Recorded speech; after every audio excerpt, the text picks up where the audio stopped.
नमस्कार,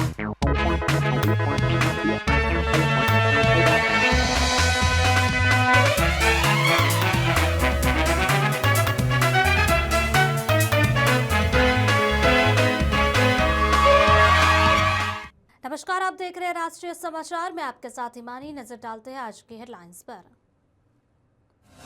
बिहार हिजाब प्रकरण, 3 लाख का वेतन, सरकारी फ्लैट और मनचाही पोस्टिंग, डॉक्टर नुसरत को सरेन सरकार का बड़ा ऑफर। स्थानीय स्वराज के चुनाव से पहले राजनीतिक माहौल गर्म, आम आदमी पार्टी द्वारा वापी में आयोजित समीक्षा बैठक, प्रदेश अध्यक्ष सुदान गढ़वी के भाजपा सरकार पर तीखे प्रहार। बोगस मतदान का आरोप, सभागृह में सैकड़ों महिलाओं की भीड़, माहौल गरमाया, सभी लोगों को बोगस मतदान कराने का उद्देश्य से लाया गया। महाभारत के युधिष्ठिर साइबर ठगी का शिकार, साइबर सेल ने समय रहते की कार्रवाई, मुंबई पुलिस की तत्परता से वापस दिलाया 98,000 की रकम। कटिहार के समेली में पेट्रोल छिड़ककर 3 घरों में आग लगाई गई, लाखों की संपत्ति जलकर खाक, स्थानीय ग्रामीण मौके पर पहुंचे आग बुझाने का प्रयास। बात करें खबरों की, जहां सबसे पहले बिहार हिजाब प्रकरण के चर्चा में आए डॉक्टर नुसरत परवीन को झारखंड की हेमंत सोरेन सरकार ने नौकरी ऑफर की है। प्रदेश के स्वास्थ्य मंत्री डॉक्टर इरफान अंसारी ने नुसरत को 3 लाख का वेतन व सरकारी फ्लैट और मनचाही पोस्टिंग का प्रस्ताव दिया। उन्होंने कहा कि नुसरत को सुरक्षा के साथ सम्मान भी दिया जाएगा। झारखंड सरकार के स्वास्थ्य मंत्री डॉक्टर इरफान अंसारी ने कहा, मैं पहले एक चिकित्सक हूं, फिर मंत्री। किसी डॉक्टर, बेटी या महिला के सम्मान में समझौता झारखंड में संभव नहीं है। एक डॉक्टर के साथ हुई यह अमर्यादित घटना हम सभी मेडिकल कर्मियों को गहराई से आहत करती है। अब महसूस कर सकते हैं कि उस बच्ची और उसके परिवार पर क्या बीत रही होगी। उन्होंने महिला चिकित्सक डॉक्टर नुसरत को झारखंड स्वास्थ्य सेवा में शामिल होने का खुला ऑफर देते हुए उन्हें सुरक्षित और सम्मानजनक प्रस्ताव दिया है। आगे कहा कि झारखंड सरकार नुसरत परवीन को मनचाही पोस्टिंग व मासिक वेतन 3 लाख, सरकारी आवास, पूर्ण सुरक्षा व्यवस्था, सम्मानजनक, भयमुक्त और सुरक्षित कार्य का वातावरण देगी। वहीं नुसरत कभी भी इस ऑफर को स्वीकार कर सकती है। उन्होंने कहा कि झारखंड में चिकित्सकों की कद्र होती है, यहाँ इंसानियत सर्वोपरि है। जहां बिहार में महिला डॉक्टर के साथ हिजाब खींचने जैसी शर्मनाक घटना हुई, वहीं झारखंड ने यह साबित कर दिया कि सम्मान, सुरक्षा और संवैधानिक मूल्यों की असली पहचान क्या होती है। बात करें गुजरात में आगामी स्थानीय स्वराज संस्थाओं के चुनाव से पहले राजनीतिक माहौल गर्मा गया है। आम आदमी पार्टी द्वारा वापी में आयोजित समीक्षा बैठक के बाद प्रदेश अध्यक्ष श्री सुदान गढ़वी ने भाजपा सरकार पर तीखे आरोप लगाए। उन्होंने कहा कि गुजरात में खुलेआम शराब की होम डिलीवरी हो रही है। ड्रग्स से जुड़े मामले लगातार सामने आ रहे हैं, सरकार की विफलता को दर्शाता है। इस सुदान गढ़वी ने वापी में केमिकल और टैंकर माफियाओं के राज का गंभीर आरोप लगाया। उन्होंने कहा कि उद्योग में बेरिंग कर केमिकल का अवैध निपटान किया जा रहा है, लेकिन इसके बावजूद कोई ठोस कार्रवाई नहीं हो रही है। उन्होंने यह भी कहा कि पुलों के निर्माण कार्य धीमी गति से चल रहे हैं, प्रदूषण लगातार बढ़ रहा है और बुनियादी सुविधाओं के लिए संघर्ष कर रहे हैं। आम आदमी पार्टी ने वापी नगर पालिका चुनाव में सभी सीटों पर उम्मीदवार उतारने की घोषणा की। आगामी 15 दिनों में उम्मीदवार चयन की प्रक्रिया शुरू की जाएगी। अंबरनाथ के कोझल गांव में एक सभागृह में बड़ी संख्या में महिलाएं और कुछ पुरुष जमा हो गए, जहां जिसके बाद इलाके में हड़कंप मच गया। कांग्रेस और भाजपा के कार्यकर्ताओं ने आरोप लगाया कि इन सभी लोगों को बोगस मतदान कराने का उद्देश्य से यहां लाया गया था। जानकारी मिलते ही कांग्रेस और भाजपा के कार्यकर्ता घटनास्थल पर पहुंचे और वहां जमकर हंगामा हुआ। कांग्रेस कार्यकर्ताओं का आरोप है कि एक प्रतिद्वंदी उम्मीदवार ने इन महिलाओं और फर्जी मतदान के लिए एकत्र किया गया था। मामले की सूचना पुलिस को दी गई, जिसके बाद पुलिस ने मौके पर पहुंचकर सभागृह में मौजूद महिलाओं को बाहर निकाला और स्थिति को नियंत्रण किया। फिलहाल यह जांच की जा रही है, ये महिलाएं कहां से आई थी और क्या वास्तव में इन्हें बोगस मतदान के लिए लाया गया था। इस पूरी घटना से क्षेत्र में तनाव का माहौल देखा जा रहा है। चुनावी प्रक्रिया की निष्पक्षता को लेकर सवाल खड़े हो रहे हैं। टीवी धारावाहिक महाभारत में युधिष्ठिर की भूमिका से घर घर में पहचान बनाने वाले अभिनेता गजेंद्र सिंह चौहान साइबर ठगी का शिकार हो गए। हालांकि मुंबई की ओशिवारा पुलिस की साइबर सेल ने समय रहते कार्रवाई की। कार्रवाई करते उनके खाते से निकाली गई रकम उन्हें वापस दिला दिया गया।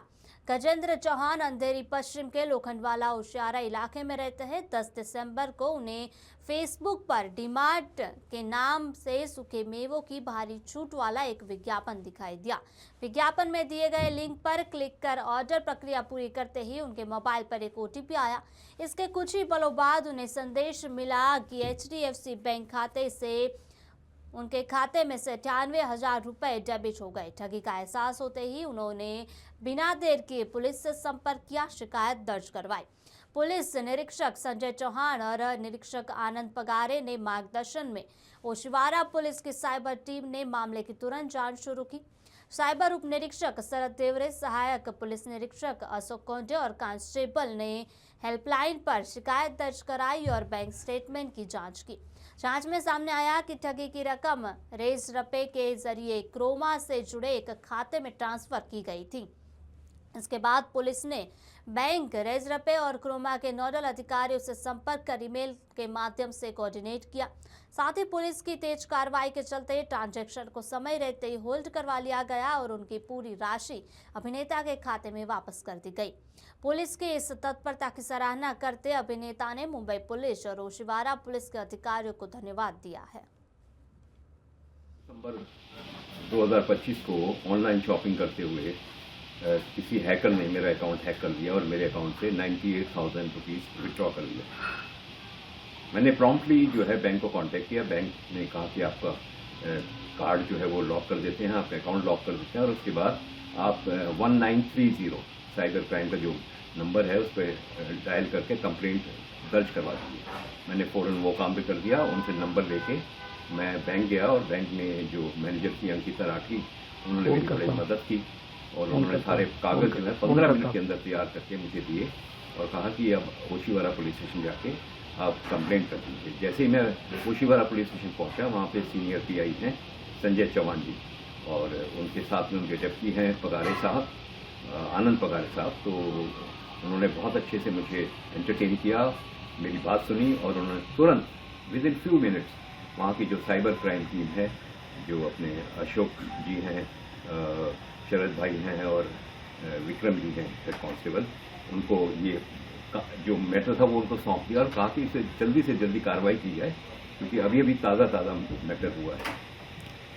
उन तीनों ने मिलकर इतनी मेहनत की, मैं वहीं बैठा था, कि उन्होंने नेट पे जाके फटाफट उसको चेस करना शुरू किया और I think not more than 1 hour 15-20 minutes में उन्होंने वो अकाउंट को, वो अमाउंट जहां पहुंचा था उसको फ्रीज करवा दिया और जिस अकाउंट में पहुंचा था उससे मेल मंगवा ली कि अकाउंट फ्रीज हो गया।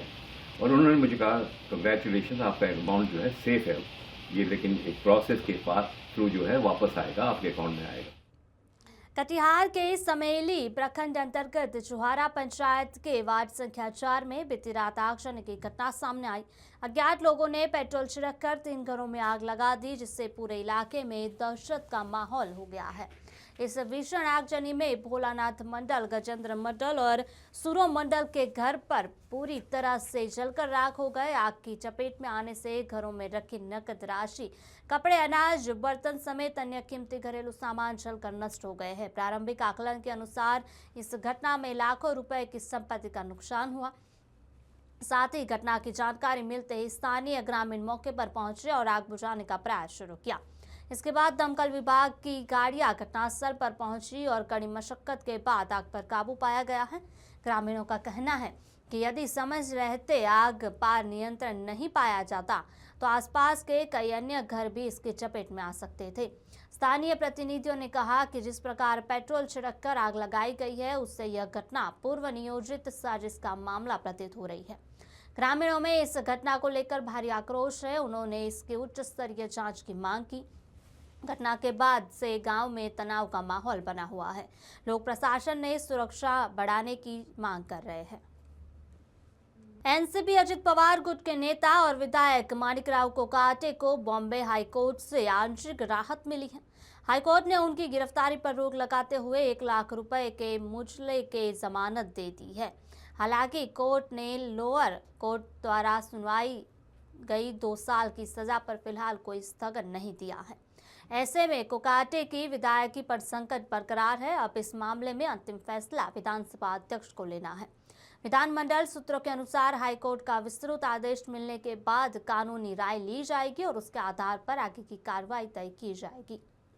महाराष्ट्र के अंबरनाथ नगर पालिका चुनाव से पहले राजनीतिक सरगर्मी तेज हो गई, जहां मतदान से एक दिन पहले प्रभाग नंबर 28 में उस वक्त हड़कंप मच गया जब मतदाताओं को कथित तौर पर पैसों की पर्चियां बांटते हुए 2 लोग रंगे हाथ पकड़े गए।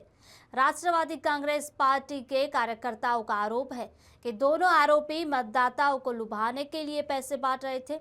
इसके बाद उन्हें तुरंत चुनाव आयोग की फ्लाइंग स्क्वाड के हवाले कर दिया गया।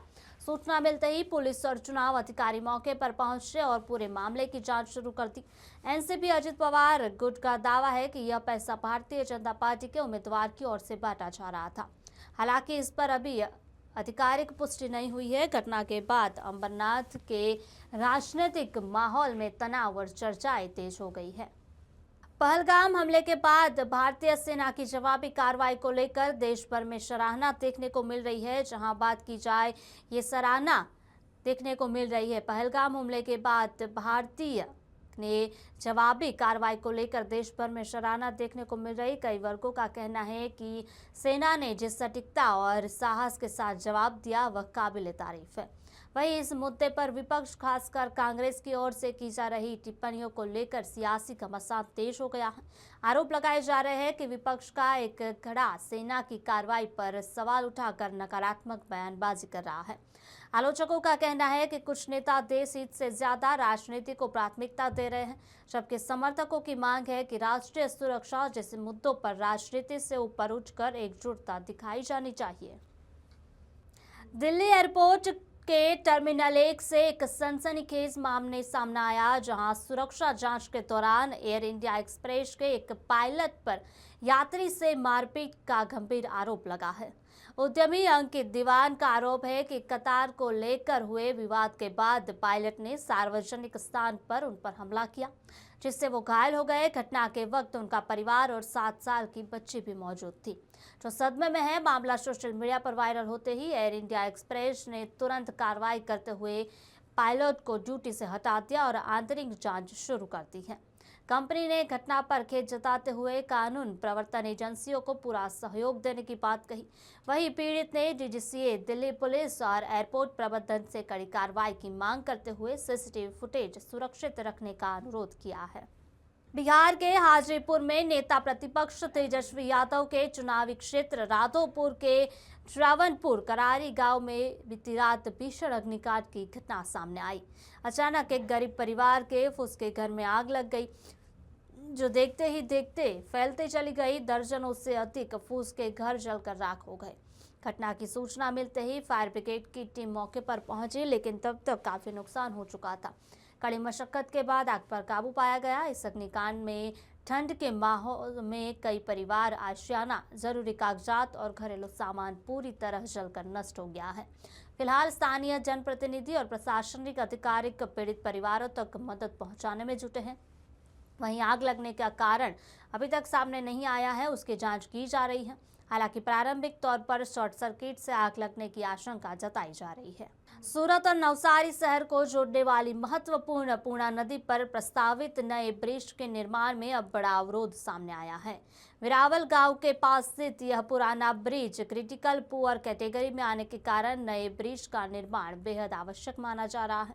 इसी को लेकर मार्ग एवं मकान विभाग द्वारा नए ब्रिज की डिजाइन तैयार की गई थी, लेकिन इस नए डिजाइन में पारसी समाज के लगभग 500 साल पुरानी स्मशान भूमि का कुछ हिस्सा अधिग्रहण में आ रहा है, जिसके चलते पारसी समाज ने कड़ा विरोध दर्ज कराया। समाज के अग्रणियों का कहना है कि यह केवल जमीन का मुद्दा नहीं, बल्कि उनकी आस्था और परंपरा से जुड़ा अत्यंत संवेदनशील विषय है।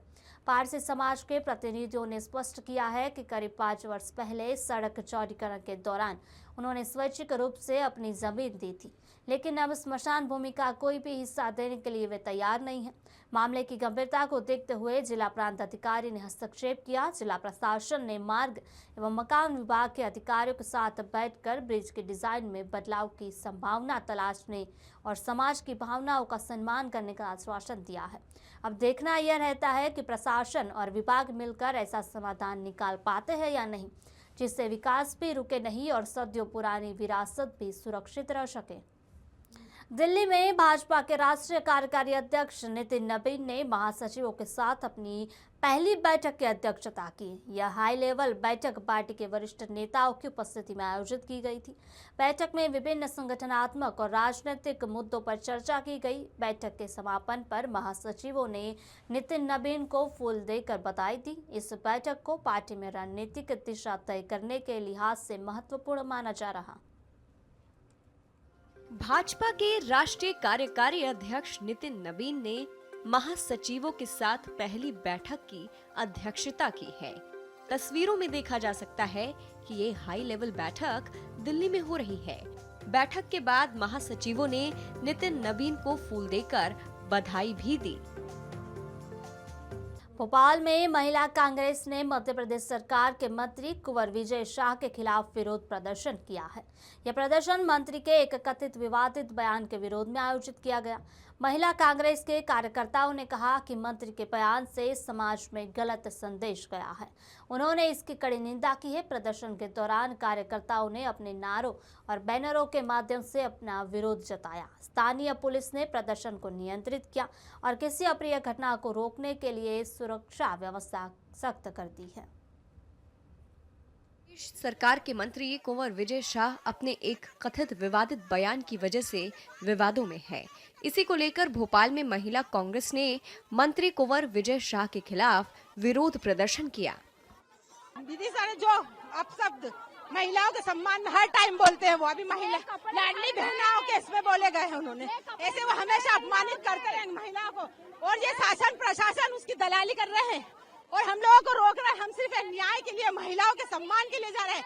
यहाँ तक पूरा मेरे कपड़े फाड़ दिए, बाल खींच रहे हैं वो, हम लोगों के बाल नोच के मतलब रोक रहा है। आपको रोकना तो तरीके से रोके ना आप लोग, हैं? ये कोई तरीका होता है क्या?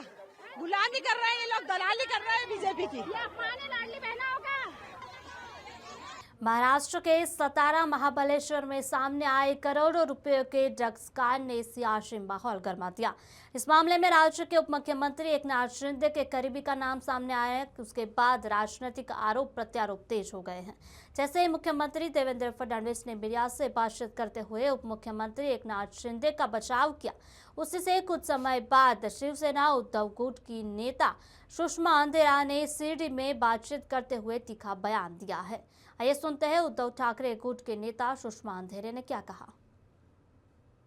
काय, आरोपी कोण, गुन्हेगार कोण, निर्दोष कोण, यावरती मांडणी करावी. यू आर नॉट जज, you have not any kind of judicial authority. कृपया जज बनण्याचा प्रयत्न करू नका. चौकशीच्या आधीच क्लीन चिट देण्याची जी तुमची घाई असते, विशेषतः तुमचे लोक जेव्हा असतात तेव्हा, कारण रणजित नाईक निंबाळकर असतील, कुठलाही विषय असेल, तुम्ही लगेच क्लीन चिट देऊन मोकळे होता राहो. तुम्ही विसरता का की तुम्ही जज नाहीत, तुम्ही मुख्यमंत्री आहात. आणि अशा क्लीन चिट तुम्हाला द्यायच्या असतील तर तुमच्या दालनाच्या बाहेर एक पाटी लावा, येथे क्लीन चिट मिळतील. कृपया हे करू नका, कारण तुमच्या अशा वक्तव्याने तपास प्रभावित होऊ शकतो. एक दुसरं असं की उपमुख्यमंत्री एकनाथ शिंदेचं नाव, मी उपमुख्यमंत्री एकनाथ शिंदे गुन्हेगार आहेत असं एकदाही म्हटलेलं नाही. मी काय म्हणतेय की ड्रग्जच्या संबंधाने जो एकूण घटनाक्रम आहे, या घटनाक्रमामध्ये प्रकाश शिंदे हे नाव आलेलं आहे आणि प्रकाश शिंदे हे नाव हे राज्याचे उपमुख्यमंत्री असणाऱ्या एकनाथ शिंदे यांच्या सख्या भावाचं नाव आहे. जर आपल्याला आठवत असेल तर वाल्मिक कराडला पॉलिटिकल प्रिव्हिलेज मिळू नयेत म्हणून त्यांचे मित्र असणाऱ्या धनंजय मुंडेंचा राजीनामा घेतला गेला. पार्थ पवारच्या प्रकरणामध्ये त्याला प्रिव्हिलेज मिळू नयेत म्हणून अजित पवारांच्या राजीनाम्याची मागणी झाली. तर होय, मी तिसऱ्या दिवशी सलगपणे पुनरुच्चार करते की प्रकाश शिंदेच्या चौकशीच्या दरम्यान कुठलाही तपास प्रभावित होऊ नये आणि त्यांना पॉलिटिकल प्रिव्हिलेज मिळू नयेत म्हणून एकनाथ शिंदे यांचा राजीनामा झाला पाहिजे. एकनाथ शिंदेंनी बाजूला राहावं, एकदा तपास होऊ द्यावा. प्रकाश शिंदे जर निर्दोष असतील तर एकनाथ शिंदेनी उपमुख्यमंत्री कशाला, त्यांनी मुख्यमंत्री व्हावं. देवेंद्रजी, तुमचं मन मोठं आहे ना, तुम्ही बाजूला व्हा. आमचा भाऊ निर्दोष झाला ना की आमच्या भावाला परत मुख्यमंत्री करा. सुषमा अंधारे पुष्पगुच्छ घेऊन तिथे यायला तयार आहे. मात्र ड्रग्जचा लढा हा महाराष्ट्राचा लढा आहे आणि जो लढा मी उभा करते त्या लढ्यामध्ये आपण मला डिमॉरल. खबरों का दौर जारी रहेगा, देखते रहिए राष्ट्रीय समाचार. नमस्कार.